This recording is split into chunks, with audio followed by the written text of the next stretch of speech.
নমস্কার বন্ধুরা, রান্নার পরিভাষা চ্যানেলে আপনাদের সবাইকে স্বাগত জানাই। আজ বানিয়েছি আমি ইলিশ মাছ ভাপা, সেটি আজকে আপনাদের সাথে শেয়ার করব। চলুন তাহলে দেখে নেওয়া যাক। এখানে আমি একটি গোটা ইলিশ বাজার থেকে নিয়ে এসেছি। ইলিশ মাছটার ওজন আছে 450। ইলিশ মাছটা আমি বাড়িতেই কেটে নেব। ইলিশ মাছটা কেটে আমি ফিরে আসছি। ইলিশ মাছটা কেটে ভালো করে পরিষ্কার করে ধুয়ে নিয়েছি, মাথা লেজটা রেখে দিয়েছি। আর এখানে আমি ইলিশ মাছ ভাপানোর জন্য 4 পিস ইলিশ নিয়ে নিয়েছি। ইলিশ মাছ ভাপানোর জন্য এখানে আমি নিয়েছি কালো সর্ষে, সাদা সর্ষে, কয়েকটা কাঁচা লঙ্কা, আর নিয়েছি 10-12টার মতো অর্ধেক করে ভেঙে নেওয়া কাজু। 4 পিস মাছ ভাপানোর জন্য আমি যে পরিমাণটা সর্ষের রেখেছি, 2 চামচ কালো সর্ষে, 1.5 চামচ সাদা সর্ষে, 5টা কাঁচা লঙ্কা আর 10-12 পিস কাজু। আপনারা চাইলে কিন্তু কাজুটা আর একটু বাড়িয়েও নিতে পারেন।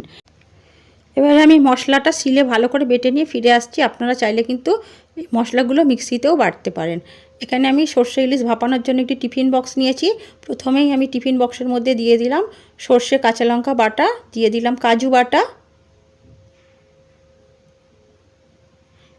আর দিলাম পরিমাণ মতো নুন, অল্প হলুদের পরিমাণটা একটু কম দিলাম, আর ঝালের জন্য দিয়েছি আমি কাঁচা লঙ্কা, আর রঙের জন্য অল্প একটু দিলাম গুঁড়ো লঙ্কা। আর বেশি করে দেব একটু সর্ষের তেল।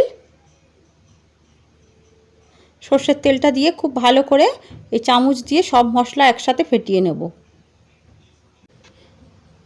মশলা খুব সুন্দর করে ফেটিয়ে নিলাম। দেখুন বন্ধুরা, মশলার রঙটা কতটা সুন্দর দেখতে লাগছে। এই সর্ষে ইলিশ ভাপা কিন্তু খুব সহজ একটি রেসিপি। নতুন রাঁধুনিরাও কিন্তু খুব সহজেই এই সর্ষে ইলিশ ভাপাটা বানাতে পারবেন।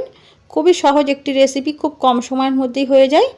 প্রথমেই আমি 1 পিস মাছ দিয়ে দিলাম মশলাটার ওপরে, দিয়ে মশলাটা চামচ দিয়ে খুব ভালো করে মশলাটা দিয়ে একটু মেখে নেব। উল্টে পাল্টে ইলিশ মাছের পিসগুলোকে মশলার সাথে ভালো করে মেখে সাইড করে দিলাম। সব কটা মাছ আমি একইভাবে মশলাগুলো মাখিয়ে নেব।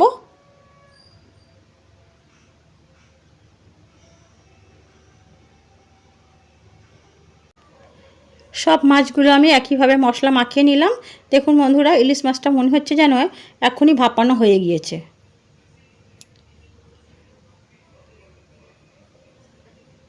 খুব ভালো করে মশলা মাখিয়ে নিয়েছি।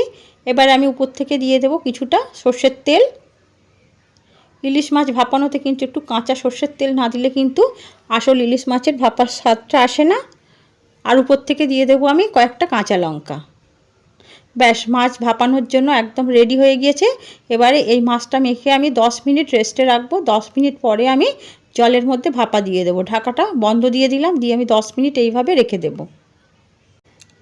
10 মিনিট হয়ে গিয়েছে। এদিকে আমি একটি পাত্র বসিয়ে গরম জল বসিয়ে দিলাম। গরম জলের উপর একটা স্ট্যান্ড দিয়ে দেব। স্ট্যান্ডটা দিয়ে আমি টিফিন বক্সটা বসিয়ে দেব। আপনারা কিন্তু যে কোনো পাত্রের মধ্যেই গরম জলটা বসাতে পারেন, কড়াই বসাতে পারেন, বা এরকম ননস্টিক কোনো প্যান থাকলে সেটাও বসাতে পারেন, বা হাঁড়ির মধ্যেও ভাপা দিতে পারেন, কিংবা আপনারা কিন্তু ভাতের মধ্যেও ইলিশ মাছটা ভাপা দিতে পারেন ছোট টিফিন বক্সে করে।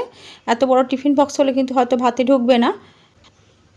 জল ফুটে গেলে আমি গ্যাসের আঁচটা কমিয়ে 10 মিনিট বসিয়ে রাখবো। 10 মিনিট পরে গ্যাসটা অফ করে দেব। গরম জলের ভাপেই কিন্তু ইলিশ মাছটা ভাপা হয়ে যাবে। টিফিন বক্সটা একটু ঠান্ডা হলে আমি আপনাদের দিকে টিফিন বক্সটা খুলে দেখাবো ইলিশ মাছ ভাপাটা কতটা সুন্দর হয়েছে। টিফিন বক্সটা হালকা গরম আছে, ঢাকাটা আমি খুলে নিয়েছি। ইলিশ মাছ ভাপা কিন্তু একদম রেডি হয়ে গিয়েছে। দেখুন বন্ধুরা, ইলিশ ভাপাটা দেখতে কতটা সুন্দর লাগছে, কতটা লোভনীয় লাগছে। এই ইলিশ মাছ ভাপাটা কিন্তু ঢাকাটা খুলতে দারুণ একটা গন্ধ আসছে। ইলিশ মাছ ভাপা কিন্তু গরম ভাতের সাথে খেতে অপূর্ব সুন্দর লাগে। এই বর্ষার সিজনে সবার বাড়িতে একবার হলেও কিন্তু ইলিশ ভাপা হয়ে থাকে। আজকের আমার এই রেসিপিটা যদি আপনাদের ভালো লাগে তো আপনারাও আপনাদের বাড়িতে বানাতে পারেন। ইলিশ ভাপাটি একটু আপনাদের দিকে আমি উঠিয়ে দেখাই। দেখুন বন্ধুরা, ইলিশ ভাপাটা কতটা সুন্দর দেখতে লাগছে, খেতে কিন্তু অতটাই সুন্দর হয়েছিল। আজকের রেসিপিটি আমি এখানেই শেষ করছি।